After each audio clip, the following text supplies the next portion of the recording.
Bom dia, tudo bem com vocês? Estamos aqui para começar mais uma aula online da Escola Bíblica Dominical. A nossa revista que nós estamos utilizando é Quão Grande És Tu? E hoje vamos falar do capítulo 5, sobre a personalidade de Deus. Amém? Primeiramente, eu gostaria de agradecer o pessoal da técnica, que tem nos ajudado muito aqui, pessoal. O Mateuzinho, o Fernando, o Daf, sempre tem dado uma força para nós aqui, né? E eu também gostaria de começar orando, né? Porque vamos falar da palavra de Deus e precisamos da ajuda dele. Deus, em nome de Jesus, obrigado. Obrigado pela tua graça. Obrigado, Senhor, pela tua misericórdia, pelo teu amor, Deus. Muito obrigado. Senhor, vamos tentar entender um pouco mais da tua palavra. Entender como que o Senhor age, Senhor, mas sempre baseado na palavra de Deus. Pai, nos dê tranquilidade, nos ajuda, Senhor, porque somos limitados. Somos limitados. Nós precisamos de Ti, ó Deus. Sem a Tua graça, Senhor, nós não somos capazes de entender a Tua palavra. Em nome de Jesus, eu oro e te agradeço. Amém. Irmãos, eu dei a primeira aula dessa revista e eu comecei com o livro de Jó, capítulo 38. E eu gostaria de começar essa aula novamente mencionando esse capítulo, Jó 38. Diz assim o versículo 1. Então, do meio de um redemoinho, o Senhor respondeu a Jó. Versículo 3. Prepare-se como um guerreiro, pois lhe farei algumas perguntas e você me responderá.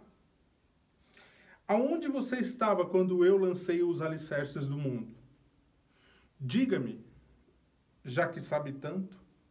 Quem definiu as suas dimensões e estendeu a linha de medir? Vamos, você deve saber, Jó. O que sustenta seus alicerces e quem lançou a sua pedra angular, enquanto as estrelas da manhã cantavam juntas e os anjos davam gritos de alegria? Quem estabeleceu os limites do mar, quando do ventre ele brotou? Sabe, irmãos, eu gosto dessa passagem da Bíblia, porque é um bate-papo que Deus tem com Jó. Me diga, Jó, se tu sabes. Me diga se tu tens sabedoria. Sabe, irmãos, nós vamos falar sobre Deus, mas sempre baseado no que Ele revela através da palavra de Deus. E o que Ele não revela, não adianta nós acharmos. Porque se acha. Achar é... eu desconfio. Não é ter certeza.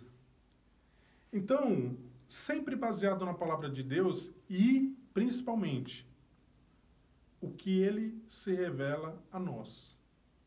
Passando disso, é especulação. Então, nós temos que ter muito temor e tremor quando formos falar da palavra de Deus. Hoje, como eu tinha adiantado para vocês, vamos falar sobre a personalidade de Deus, certo?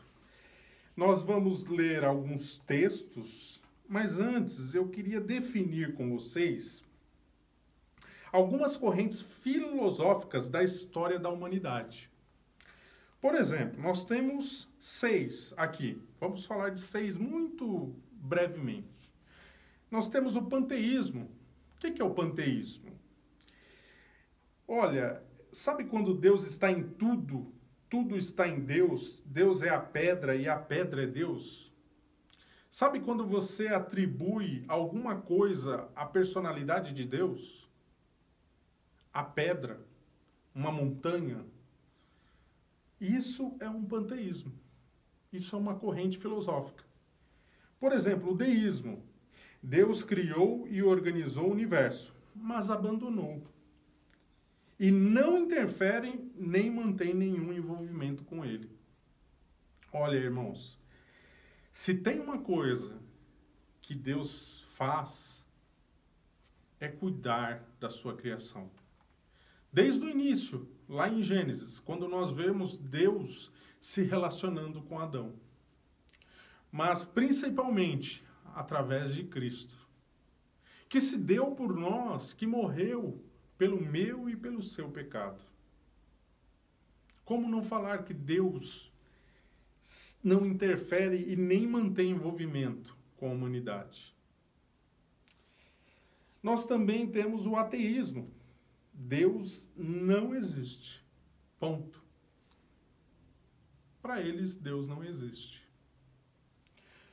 Nós também temos o agnosticismo. Acerca de Deus não se pode ter nenhum conhecimento. Acabamos de falar no início que o principal para conhecer a Deus é a palavra de Deus. Então nós temos conhecimento de Deus através da palavra dele. Nós também temos o panenteísmo. Deus está num processo de evolução juntamente com o universo. Olha, Deus é uma frase simples, mas que não tem... Deus é Deus. Deus é o eu sou. Ele está no início, no meio e no fim. E nós temos o teísmo. Deus criou o universo e se relaciona com este universo, que é a transcendência. Bom, a personalidade de Deus não deve ser negado pelo fato do homem limitado e pecador possuir também uma personalidade. Irmãos,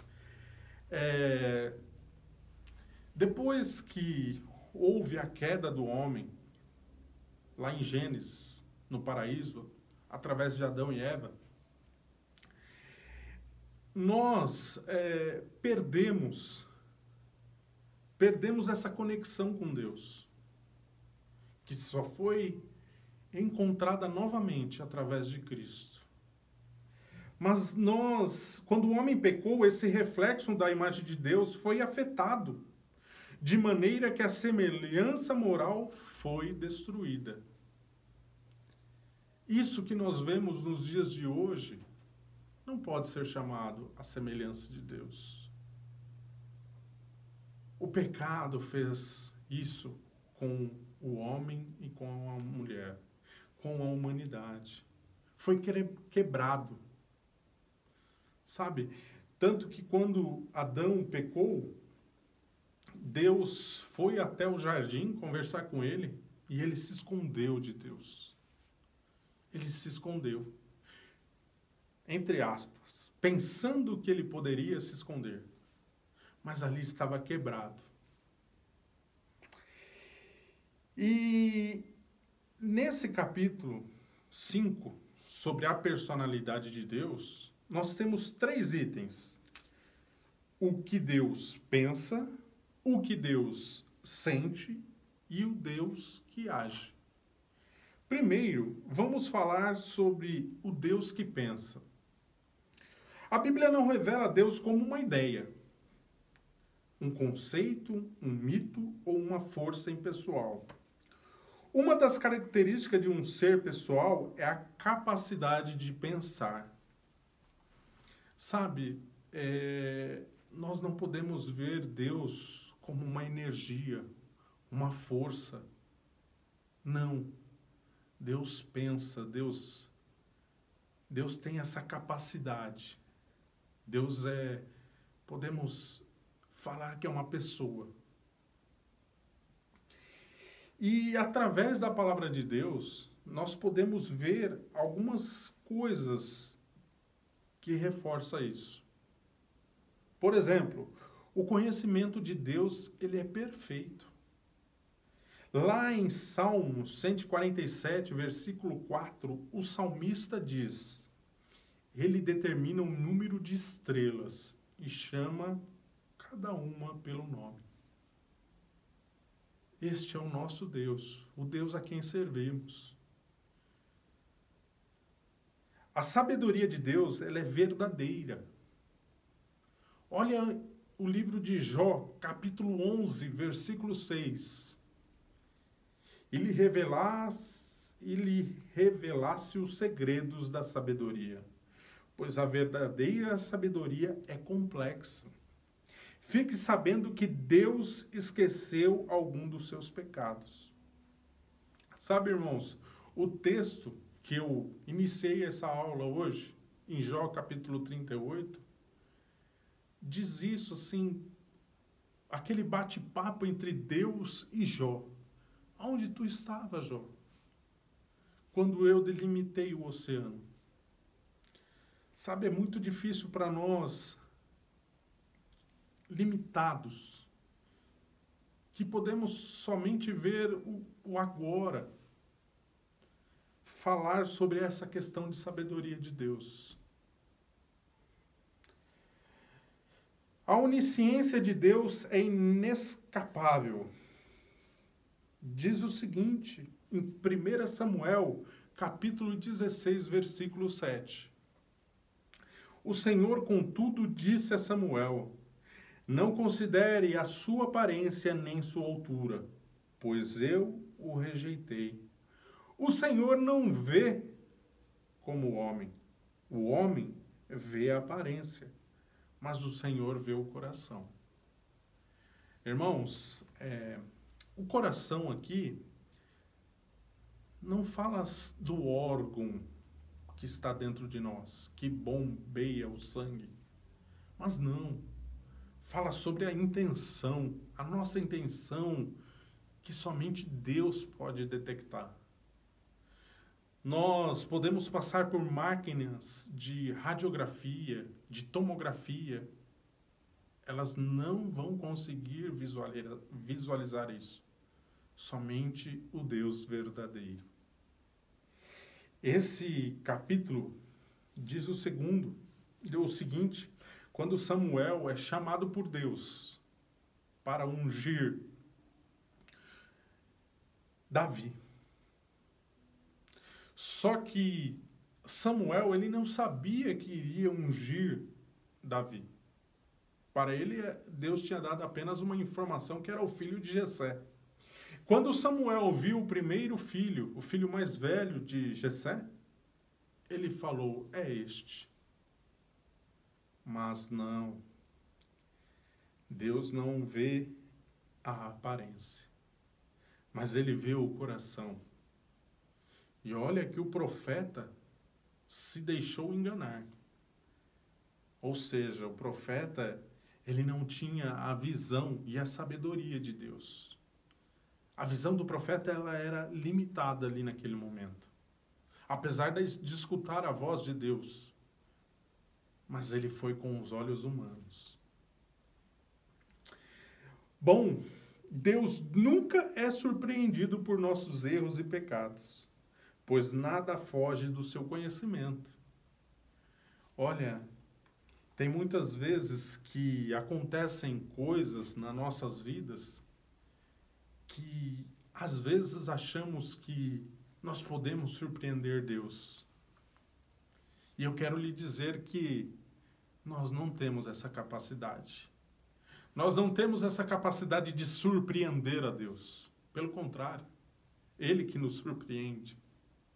Esse texto de 1 Samuel, capítulo 16, mostra que Samuel foi surpreendido por Deus. O Deus que sente. O segundo item.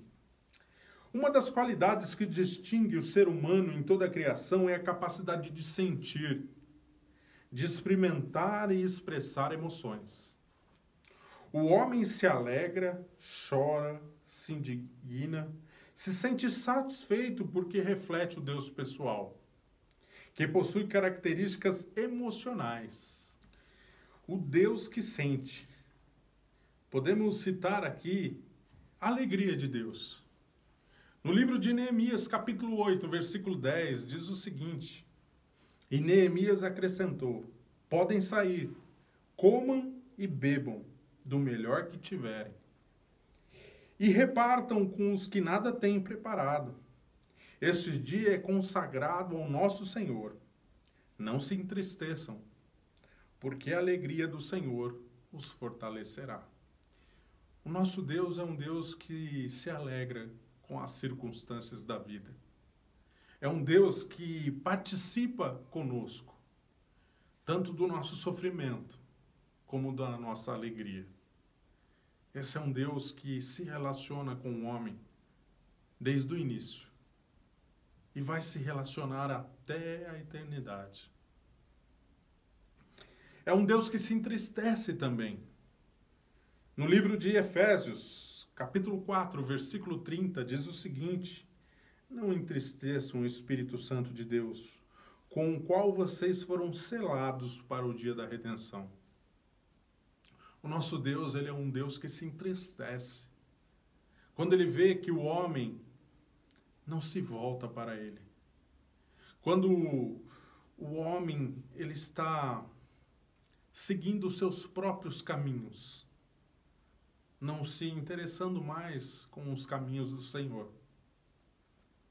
Este é um Deus que se entristece. O Espírito Santo de Deus, ele se entristece quando nós fazemos algo que não lhe agrada. O Deus se indigna.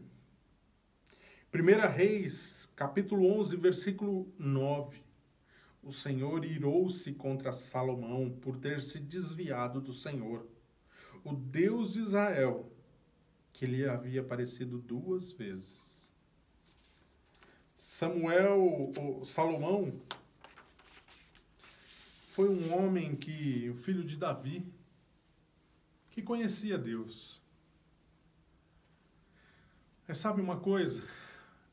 Salomão, ele teve um momento da vida dele onde ele se afastou de Deus. Sabe quando um navio fica à deriva no mar? A vida de Salomão estava assim naquele momento. E Deus se indignou. Como pode um homem que tem se relacionado comigo, um homem que se relaciona comigo todos os dias, e agora se afastando de mim? Isso pode acontecer comigo e com você. Sabe, irmãos, a Bíblia é um retrato da vida humana. Sabe, um Salomão, quando eu vejo um Salomão, eu posso também ver que eu tenho essa capacidade de me distanciar de Deus. Mas eu também tenho a capacidade de me aproximar de Deus. Por exemplo, quando o pai de Salomão, Davi, escreve o Salmo 23, ali nós podemos sentir que Davi estava tão próximo de Deus. Deus se ira. Números 11, versículo 1, diz o seguinte: aconteceu que o povo começou a queixar-se das suas dificuldades aos ouvidos do Senhor. Quando ele os ouviu, a sua ira acendeu-se e o fogo da parte do Senhor queimou entre eles e consumiu algumas extremidades do acampamento. Uma das nossas dificuldades da nossa vida é se queixar de Deus. É se queixar. Sabe, irmãos, Deus, ele é um Deus que cuida de nós. E mesmo assim, nós nos queixamos dele. Nós somos um povo que muitas vezes nós não sabemos agradecer. Vendo esse texto hoje, eu posso falar que esse texto ele é super atual nos dias de hoje. Nós também, muitas vezes, reclamamos. Nós reclamamos da nossa vida. Mas Deus aqui, nessa passagem, Deus nunca tinha desamparado o povo de Israel. E pelo contrário, muitas vezes aconteceu do povo de Israel se voltar contra Deus, erguendo os bezerros de ouro, indo contra a ira de Deus mesmo. E olha que este povo é um povo que tempos atrás ele passou pelo mar. Quando Deus abriu o mar vermelho, sabe, o homem passou com aquela terra seca. Ou seja, nós temos a capacidade de esquecer o que Deus faz por nós. O que Deus fez, faz, e também aquela que Deus vai fazer. Nós vamos nos esquecer quando isso passar. Deus, ele ama. Deuteronômio 7, versículo 8 diz: mas foi porque o Senhor os amou e por causa do juramento que fez aos seus antepassados. Por isso ele os tirou com mão poderosa e os redimiu da terra da escravidão, do poder do faraó, rei do Egito. É o que eu tinha acabado de falar. Deus libertou esse povo. Deus, ele amou aquele povo, assim como ele ama eu e você. E pode parecer que nos dias difíceis, Deus acaba se esquecendo de nós. Mas isso é só aparência. Deus jamais se esquece dos seus. Deus jamais se esquece dos seus. E diz a Bíblia que ele trabalha dia e noite por nós. Deus, ele se enciuma. Ele é um Deus ciumento. Êxodo, capítulo 20, versículo 5, diz o seguinte: não te prostrarás diante dele, nem lhe prestarás culto, porque eu, o Senhor teu Deus, sou Deus zeloso, que castiga os filhos pelos pecados de seus pais, até a 3ª e 4ª geração daqueles que me desprezam. Esse é um Deus que faz questão. Deus, ele é exclusivo. Deus, ele não divide a honra dele com ninguém. Deus, ele é um Deus que ele cuida, mas ele também quer a glória para ele. Sabe, ele quer que o povo dele valorize isso. Mas é como eu disse, nesse contexto, bastava apenas uma oportunidade para o homem fazer um bezerro de ouro e se prostrar diante dele. Olha, em meu relacionamento com Deus, que tipo de sentimentos eu provoco nele? Isso é uma pergunta que nós devemos fazer. Nós provocamos a alegria de Deus? Nós provocamos a ira de Deus? Nós provocamos o amor de Deus? Isso é uma questão para nós pensarmos. E finalizando, o Deus que age. Deus não é um ser estático ou indiferente. Acabamos de ler aqui 3 passagens em Números, Deuteronômio, Êxodo, onde mostra que Deus interfere na história por causa do teu povo. Ele não deixou a sua criação à mercê do que chamam por aí de destino. Como um ser pessoal, ele tem vontade própria, por isso ele age, interferindo, ordenando, permitindo tudo aquilo que provém da sua justa e imutável vontade. Olha, eu vou tentar trazer uma ilustração para você. Eu moro em um condomínio e próximo tem uma quadra. E tem várias crianças jogando bola lá antes da pandemia. E às vezes eu ouço algumas mães falando: filho, sobe, vai tomar banho, vem jantar. E o filho lá, nada, jogando bola. Mas tem um momento que ela fala assim, se eu descer aí, não vai ficar por aí. Tem alguns que ainda permanecem. Mas tem alguns que já nessa fala sobem para tomar banho, para ir jantar.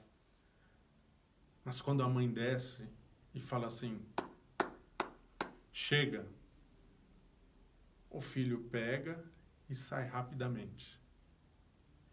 Eu vejo, trazendo essa ilustração para os dias de hoje, eu vejo assim também.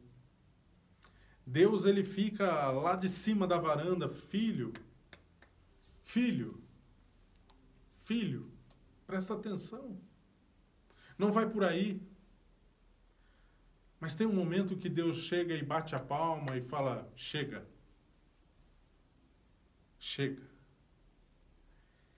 E é aí que nós vemos que Deus põe limite.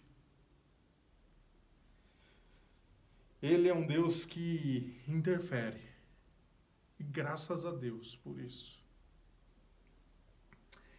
A criação na operosidade da vontade de Deus. Apocalipse, capítulo 4, versículo 11, diz assim, Tu, Senhor e Deus nosso, és digno de receber a glória, a honra e o poder, porque criaste todas as coisas, e por tua vontade elas existem e foram criadas. Tudo o que existe neste mundo foi criado por Deus. Tudo. Tudo. Ele é quem criou todas as coisas. Por tua vontade, elas existem. Também vemos a redenção no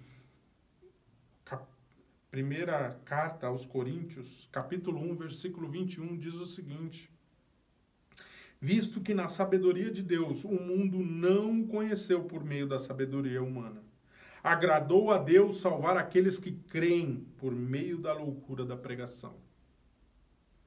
Através de Cristo, Ele é o nosso Redentor. Cristo foi o nosso Redentor. Ele levou o meu e o seu pecado. Ele levou o meu e o seu pecado. Ele foi o nosso Redentor. E a consumação. Salmos, capítulo 2, de 6 a 8. Eu mesmo estabeleci o meu rei em Sião, no meu santo nome. Proclamarei o decreto do Senhor. Ele me disse, tu és meu filho, e hoje te gerei. Pede-me, e te darei as nações como heranças e confins da terra como tua propriedade. Eu quero voltar isso para Cristo. Está consumado. Ele morreu na cruz do Calvário por mim e por você. Através de Cristo, nós temos acesso ao trono. Lá no livro de Hebreus, e eu gosto do livro de Hebreus porque a Bíblia não diz quem é o autor, isso não importa. Mas fala que lá nós temos acesso através de Cristo, nós temos acesso ao trono da graça. E é por meio de Cristo Jesus. Ele é o nosso Redentor. Ele que morreu na cruz do Calvário por mim e por você. E nós, por aí, nós podemos ter certeza que Ele é um Deus que Ele se importa comigo e com você. Ele largou toda a glória dele lá no céu para se fazer de pecado, de pecador, por mim e por você. Ele é um Deus que interfere na história. O entendimento da personalidade de Deus nos leva ao aperfeiçoamento de nosso relacionamento com Ele, através de Jesus. Se nós conhecermos o Deus a quem nós servimos, fica muito mais fácil nós nos relacionarmos com Ele. Sabe, quando você acaba de conhecer uma pessoa, poucas coisas você conhece sobre ela. mas tinha um amigo meu que fala assim que nós temos que comer 1 quilo de sal com a pessoa para conhecer. E através disso, nós vamos conhecendo cada vez mais a vontade dessa pessoa. E é assim que funciona com Deus. Cada vez que nós nos aprofundarmos na palavra de Deus, nós vamos conhecer o nosso Deus. Nós vamos conhecer verdadeiramente o nosso Deus. O Deus que interfere na minha e na sua história. Não só na minha e na sua, mas na da humanidade. Mas, Fábio, humanidade é muito geral. É verdade. Mas ele se importa com cada um deles. Deus é onisciente, onipresente, onipotente. Esse é o nosso Deus a quem servimos. E eu gostaria de finalizar orando e agradecendo. Deus, em nome de Jesus, obrigado, Senhor, pela tua graça, a tua misericórdia, o teu amor. Pai, talvez nós não damos valor à tua graça, porque nós nunca ficamos sem ela. E através da tua graça nós podemos se achegar ao trono da graça, ao trono, ao Rei dos Reis, ao Senhor dos Senhores, através da tua graça. E eu quero, Senhor, lhe agradecer por isso. O que seria de nós sem o Senhor? O que seria de nós sem o Senhor? Pai, tem misericórdia das nossas vidas. Tem misericórdia da minha vida. Pai, em nome de Jesus, nos dá sede de conhecer a tua palavra e de meditar nela dia e noite. Muito obrigado, Senhor, em nome de Jesus. Amém.